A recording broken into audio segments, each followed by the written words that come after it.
महिला स्वास्थ्य या फीमेल हेल्थ से रिलेटेड ऐसी कई प्रॉब्लम्स हैं जिनके बारे में आज भी खुलकर बात नहीं की जाती है। लेकिन हेल्थ एक ऐसा इशू है जिसे चाहकर भी इग्नोर नहीं किया जा सकता, क्योंकि इसमें लापरवाही कल के दिन बहुत ज़्यादा खतरनाक साबित हो सकती है। तो इसी संदर्भ में आज से हम अपने यूट्यूब चैनल पर एक ऐसी ही सीरीज शुरू करने जा रहे हैं जिसमें महिलाओं और यंग गर्ल्स से रिलेटेड ऐसी कई कॉमन समस्याएं उनके बारे में हम चर्चा करेंगे, उनके कॉज, उनके सिम्टम्स और उनसे जुड़े होम्योपैथिक उपचार के बारे में जानेंगे। तो मेरा नाम है डॉक्टर आयुषी त्रिपाठी और इसी संदर्भ में आज हम बात करेंगे इर्रेगुलर पीरियड्स पे कि ये क्या है और किस तरीके से इर्रेगुलर पीरियड से डील किया जाए। सबसे पहले ये जानना जरूरी है कि क्या आप सच में इरेगुलर पीरियड से सफ़र कर रहे हैं या नहीं। खाली डेट वाइज पीरियड्स का आगे या पीछे हो जाना ये नहीं दर्शाता कि आपको पीरियड्स की इरेगुलरिटीज़ है।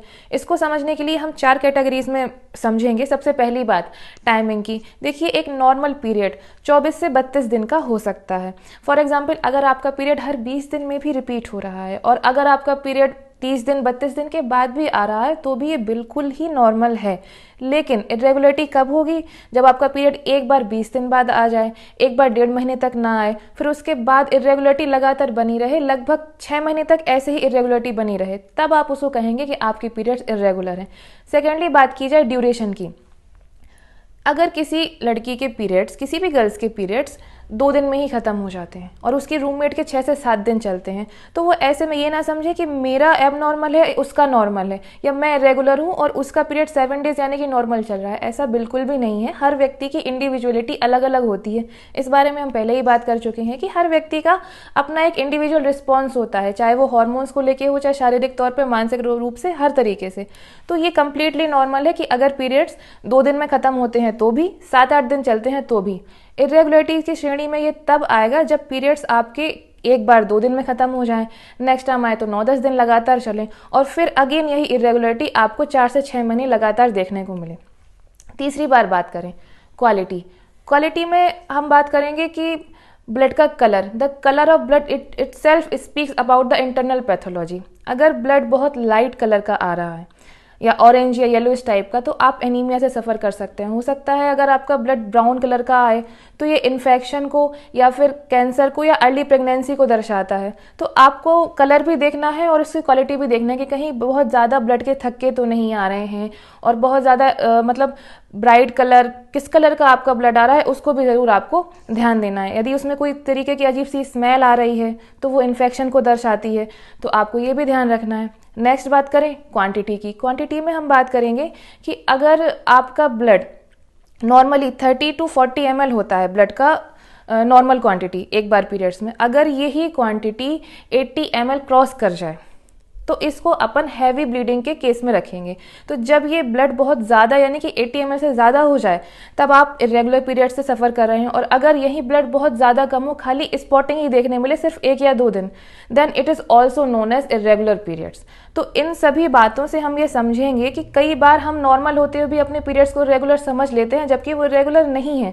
लेकिन अगर ऊपर बताई गई 4 हेडिंग्स के अंतर्गत आप एक से भी सफ़र कर रहे हैं तो आप इरेगुलर पीरियड्स के अंतर्गत आते हैं और आपको इसका उपचार ज़रूर करना चाहिए, क्योंकि आगे चल के एक बड़ी पैथोलॉजी में कन्वर्ट हो सकते हैं।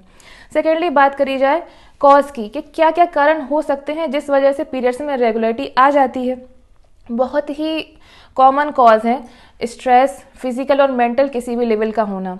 नेक्स्ट बात की जाए तो हार्मोन्स, यानी कि जो फीमेल्स हार्मोन्स है ईस्ट्रोजन और प्रोजेस्टेरोन का ऊपर नीचे होना, खासतौर से यंग गर्ल्स में या जिनका अभी अभी पीरियड्स होना स्टार्ट हुआ है। और ये पीरियड्स का इम्बैलेंस प्रेगनेंसी और ब्रेस्ट फीडिंग के बाद भी देखने मिलता है। इसके अलावा और कॉमन समस्या क्या है?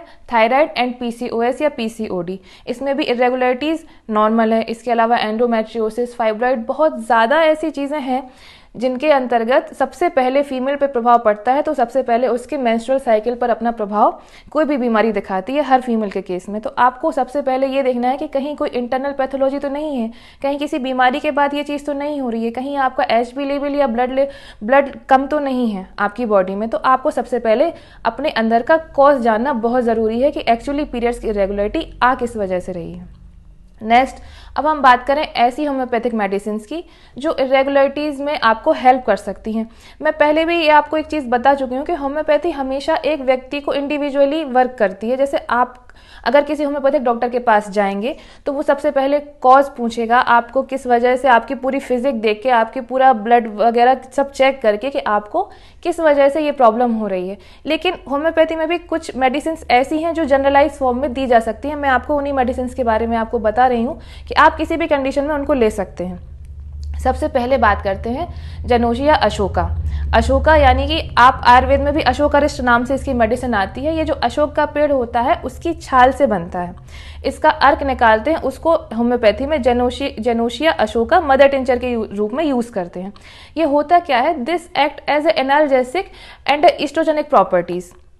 होता क्या है, अगर पीरियड्स के टाइम पे आपको बहुत ज़्यादा पेन होता है, आपको लगता है कि आपके नीचे वाले हिस्से में स्वेलिंग हो गई है, आपको ब्लोटिंग हो रही है और आपका पेट दर्द हो रहा है, या फिर आपके पीरियड्स बहुत कम आ रहे हैं, सिर्फ 1 या 2 दिन आ रहे हैं, आपको लग रहा है कि आपकी बॉडी में ब्लड की कमी हो चुकी है या प्रॉपर मेंसेस नहीं आ रहे हैं, तो इस केस में जेनोसिया अशोका की मदर टिंचर बहुत अच्छा वर्क करती है।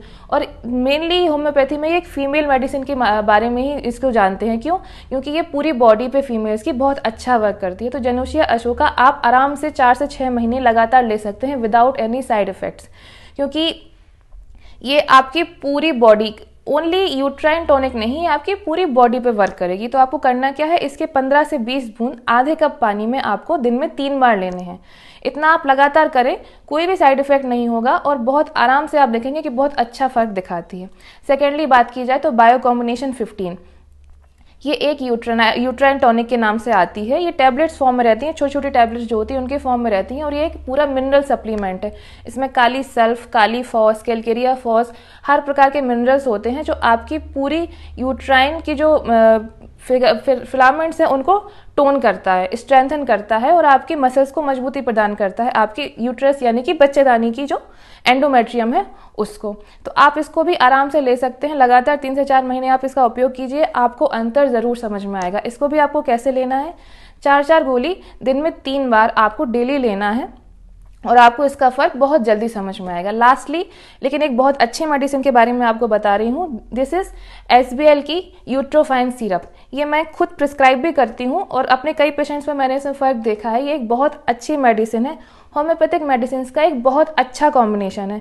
इसमें आपकी पल्सेटिल्ला, वाइबर्नम ऑपुलस, अशोका और एब्रोमा अगस्टा, ऐसी कई सारी मेडिसिन का एक कंपाइल फॉर्म है। इस टॉनिक को आप लीजिए दिन में 3 बार, 1-1 चम्मच, 1 table spoon 3 times a day आप इसको लीजिए, लगातार 3 महीने तक सेवन कीजिए।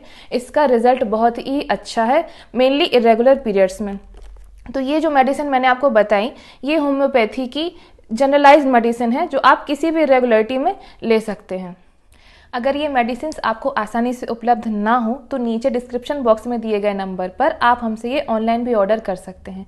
फीमेल हेल्थ से रिलेटेड अगर आपकी कोई भी क्वेरीज हैं तो आप हमें कमेंट करके ज़रूर बताएं, या आप व्हाट्सएप करके भी अपनी समस्या हमसे रख सकते हैं, कंसल्ट भी कर सकते हैं। फील फ्री टू टॉक, आप बात कीजिए, हर चीज़ का समाधान होता है। आज का वीडियो आपको कैसा लगा, लाइक और सब्सक्राइब करना हमारे चैनल को ना भूलें। तब तक के लिए stay healthy and stay happy. Thank you.